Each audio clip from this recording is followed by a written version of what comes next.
Assalamualaikum warahmatullahi wabarakatuh. Di pertemuan kita kali ini, kita akan membahas pengenalan dari bahasa C. Nah, apa itu bahasa C? Oke, jadi bahasa C itu adalah bahasa pemrograman prosedural ya. Artinya bahasa pemrograman yang membagi bagian-bagian dari program tersebut menjadi bagian-bagian yang lebih kecil. Nah, nantinya bagian tersebut akan diurutkan secara sistematis. Selanjutnya, komputer akan melaksanakan perintah sesuai dengan urutan yang sudah ditetapkan. Bahasa C juga dapat digunakan untuk membangun sebuah software. Nah, seperti operasi sistem atau sistem operasi yang kita kenal seperti Windows, Linux, dan lain sebagainya. Itu bisa kita buat dari bahasa C. Kemudian kita juga bisa membuat aplikasi sistem atau sistem aplikasi seperti koran dan lain sebagainya, itu kita bisa buat dari bahasa C. Dan beberapa komponen lainnya yang kita bisa buat dari bahasa C. Kemudian bahasa C juga ini bisa dibilang nenek moyang dari bahasa pemrograman. Kenapa? Karena dari bahasa C akan menciptakan bahasa-bahasa lainnya, seperti C++, C Sharp, kemudian Java, Python, dan lain sebagainya. PHP juga. Itu semua berawal dari bahasa C ya. Jadi sangat penting kita mempelajari bahasa C ini karena bisa dibilang dasar dari bahasa pemrograman. Kemudian bahasa pemrograman C ini adalah bahasa pemrograman yang dibuat oleh Dennis Ritchie yang dibuat mulai dari tahun 1969 sampai 1973 di Bell Labs ya, yakni perusahaan riset industri dan pengembangan ilmiah di Amerika ya. Kemudian awal mula kemunculan dari bahasa C ini dimulai saat pengembangan sistem operasi Unix ya. Jadi pada saat sistem operasi Unix ini dikembangkan, C juga ikut serta dalam proses pengembangannya. Nah, di mana sistem operasi Unix ini dikembangkan oleh dua orang ya, yakni Dennis Ritchie dan Ken Thompson ya. Nah, ini dia orangnya.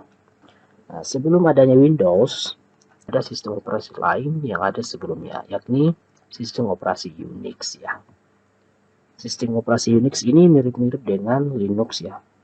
Tampilannya masih berbasis standar DOS ya atau teks, belum berbasis GUI pada saat itu. Nah, seperti ini tampilan dari sistem operasi Unix ya. Dia masih berbasis teks. Kemudian pada saat itu sistem operasi Unix masih menggunakan bahasa assembly ya. Nah, sistem operasi Unix ini berada pada komputer PDP-7 yang berada di perusahaan itu, yakni tempat Dennis Ritchie dan Ken Thompson bekerja ya.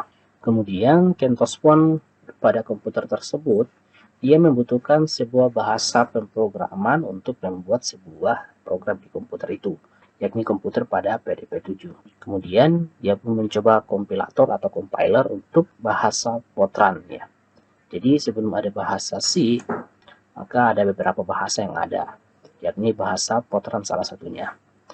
Akan tetapi pada saat itu bahasa Fortran ini tidak berhasil untuk membuat sebuah program di komputer tersebut. Nah, sehingga kemudian Ken Thompson pun membuat bahasa B yang bentuknya lebih sederhana dibandingkan bahasa Fortran. Akan tetapi bahasa B ini sangat lambat sehingga tidak banyak digunakan dalam pengembangan software yang dibuat. Nah, kemudian pada tahun 1927, Dennis Ritchie meningkatkan bahasa B dan membuat bahasa baru, yakni bahasa C, yang sampai sekarang kita masih pakai. Nah, sejak saat itu, bahasa C mulai digunakan pada sistem operasi Unix versi 2. Kemudian pada Unix versi 4, yakni tepat pada November 1973, kernelnya ditulis ulang dengan menggunakan bahasa C ya. Kemudian kernel itu apa? Kernel itu adalah program komputer yang menjadi inti dari sebuah sistem operasi komputer. Dia akan mengontrol segala hal yang berkaitan dengan sistem operasi tersebut. Nah, kernel ini digunakan pada sistem operasi Unix, bahkan Linux sampai saat ini masih menggunakan sistem kernel ya. Selanjutnya, kenapa kita harus mempelajari bahasa C? Yang pertama, bahasa C ini cocok dipelajari oleh pemula ya. Jadi jika kita ingin belajar coding, terlebih dahulu bagusnya kita belajar bahasa C ya.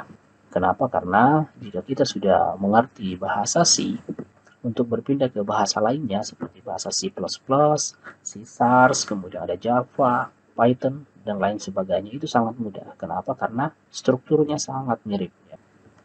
Kemudian yang kedua, mudah dipelajari dan sumbernya banyak sekali. Jadi bahasa C itu adalah bahasa programming yang sangat mudah dipelajari ya. Referensinya banyak sekali. Kemudian bahasa C adalah induk dari bahasa pemrograman.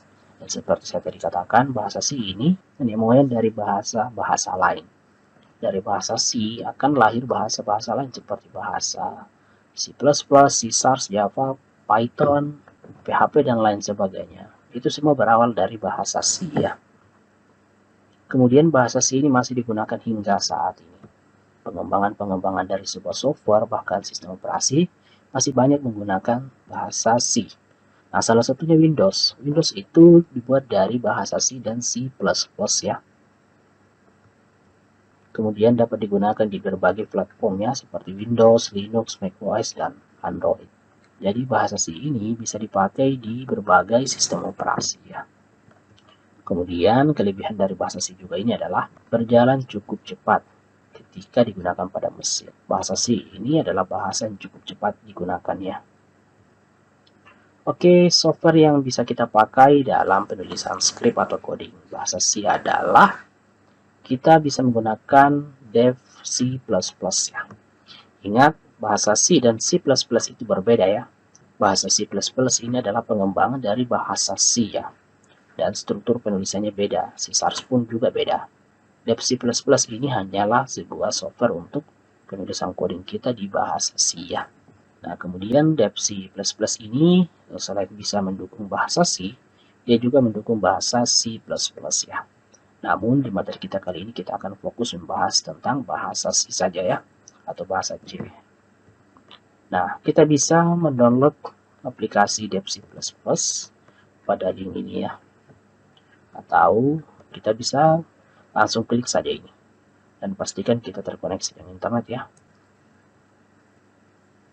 Nah, seperti ini. Di sini kita tinggal download saja ya. Kita tunggu sampai selesai. Nah, seperti ini. Filenya sekitar 48 MB. Kita tinggal download saja ya. Dan kita tinggal install. Cara installnya sangat mudah, tinggal kita next saja ya. Di sini saya sudah memiliki aplikasi Dev C++ ya. Nah, ini dia. Saya tinggal klik, maka tampilannya seperti ini. Seperti ini tampilan dari Dev C++ ya. Cara membuat projectnya seperti ini. Kita pilih file, kemudian new, selanjutnya kita pilih source file ya. Nah, struktur dari penulisan bahasa C dimulai dari pagar, kemudian include. Nah, include ini adalah syarat ya, syarat penulisan struktur dari bahasa C. Nah, terlebih dahulu kita harus mengincludekan. Nah, yang kita includekan itu apa? Kita includekan studio.th. Nah, studio.th itu apa? Studio.th itu adalah file header ya, yang berfungsi untuk mengimpor seluruh fungsi-fungsi yang dibutuhkan oleh bahasa C. Jadi ini wajib ada ya, wajib ada dalam struktur penulisan bahasa C. Nah, selanjutnya kita enter. Kita enter satu kali. Di sini kita tulis main. Nah, selanjutnya kita buka kurung, tutup kurung. Di sini kurung kurawal. Nah, seperti ini kita enter ke bawah. Selanjutnya di sini kita Ctrl S dulu ya, atau kita simpan. Nah, di sini formatnya akan .cpp atau C++ ya. Nah, di sini kita ganti menjadi C murni, bahasa C saja. Oke, di sini kita bisa ganti filenya ya. Ganti satu ya. Kemudian kita save di folder yang kita sudah siapkan. Atau kita buatkan folder dulu ya.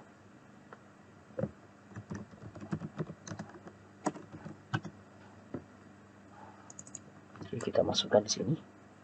kemudian kita save ya. Nah, seperti itu. Di sini sudah berubah namanya ya. Selanjutnya kita coba buat menampilkan sebuah teks ya. Nah, untuk menampilkan teks, di sini kita bisa tulis fungsi printf ya. Kemudian buka kurung, jangan lupa di belakang titik koma, ini wajib. Di sini kita kutip 2. Di sini kita bisa tulis selamat datang ya. Oke, kemudian kita Ctrl S. Nah, untuk menjalankan script dari C++ ini, nah di sini ada beberapa tombol ya. Yang pertama ada compiler, artinya kita cek dulu apakah ada codingnya yang error. Kemudian di sini kita bisa langsung jalankan. Selanjutnya di sini kita compiler dulu dan kita jalankan. Nah, setiap ada perubahan tentunya kita harus melakukan compiler dulu ya. Sehingga bagusnya kita compiler dulu, atau kita bisa langsung compiler dan kita langsung jalankan. Oke, di sini kita coba compiler dulu. Apakah ada error? Nah, di sini ada keterangan ya. Error 0, warning 0. Artinya tidak ada masalah. Oke, selanjutnya kita coba jalankan. Nah, seperti ini tampilannya. Maka teks yang kita tulis di sini, yakni teks selamat datang, maka akan tampil di sini. Nah, seperti itu fungsi untuk menampilkan teks di bahasa C ya. Nah, kalau seperti ini, di sini ada bisa perintah press and key to continue. Artinya ketika kita tekan keyboard, maka dia akan keluar. Saya tekan spasi saja, maka dia akan keluar. Selanjutnya di sini kita bisa tambahkan komentar ya. Nah, komentar di sini berfungsi untuk memperjelas atau memberikan keterangan pada sebuah coding ya. Nah, penulisan komentar di sini kita bisa lakukan dengan dua cara. Cara pertama kita tulis slash 2 kali ya, seperti ini. Sini tanda komentar ya. Tapi ini berlaku hanya satu baris saja. Kalau kita mau menggunakan yang 2 baris, kita harus copy lagi seperti ini. Tanda komentar 2 ini 1 ya. Nah, bagaimana jika tanda komentarnya panjang ya? Tentunya kalau menggunakan slash 2 di sini agak kerepotan ya. Kita bisa menggunakan yang seperti ini. Nah, di dalamnya bintangnya. Jadi biar kita tulis apapun di sini di dalamnya. Ingat, tanda komentar di sini tidak akan ditampilkan di layar pada saat kita menjalankan programnya. Nah, contoh seperti ini. Saya run. Yang akan ditampilkan hanyalah data yang ada di sini. Karena komentar berfungsi hanya untuk memberikan keterangan saja ya. Selanjutnya di sini saya bisa tulis lagi printf ya. Nah, kemudian buka kurung lagi di Fakultas Ilmu Komputer. Oke, ingat syaratnya kita harus titik koma. Kemudian jangan lupa Ctrl S. Selanjutnya kita coba compiler dan jalankan. Nah, dia akan seperti ini. Tampilan seperti ini. Selamat datang di Fakultas Ilmu Komputer ya. Nah, di sini bisa kita lihat ya. Jadi dari kata selamat datang di sini dia langsung bersambung. Nah, bagaimana jika kita ingin ada spasinya ya? Nah, di sini kita bisa menggunakan slash T. Kita Ctrl S. Kita coba compiler dulu. Apakah ada error atau tidak? Nah, di sini tidak ada. Selanjutnya kita coba jalankan. Oke, maka hasilnya akan seperti ini. Selamat datang di Fakultas Ilmu Komputer ya. Kemudian bagaimana jika saya ingin kata selamat datang ini dan di Fakultas Ilmu Komputer ini itu enter ke bawah 1 kali. Nah, di sini kita bisa menggunakan fungsi N ya. Kita bisa hapus. Kemudian di sini kita slash N. Oke, kita Ctrl S, kita coba compiler dan jalankan. Maka di sini akan enter ke bawah ya. Nah, seperti ini selamat datang di Fakultas Ilmu Komputer ya. Oke, saya kira seperti itu dulu untuk pengenalan dari bahasa C ya. Silahkan praktek-praktekkan di rumah masing-masing. Oke, saya akhiri dengan ucapan Assalamualaikum warahmatullahi wabarakatuh.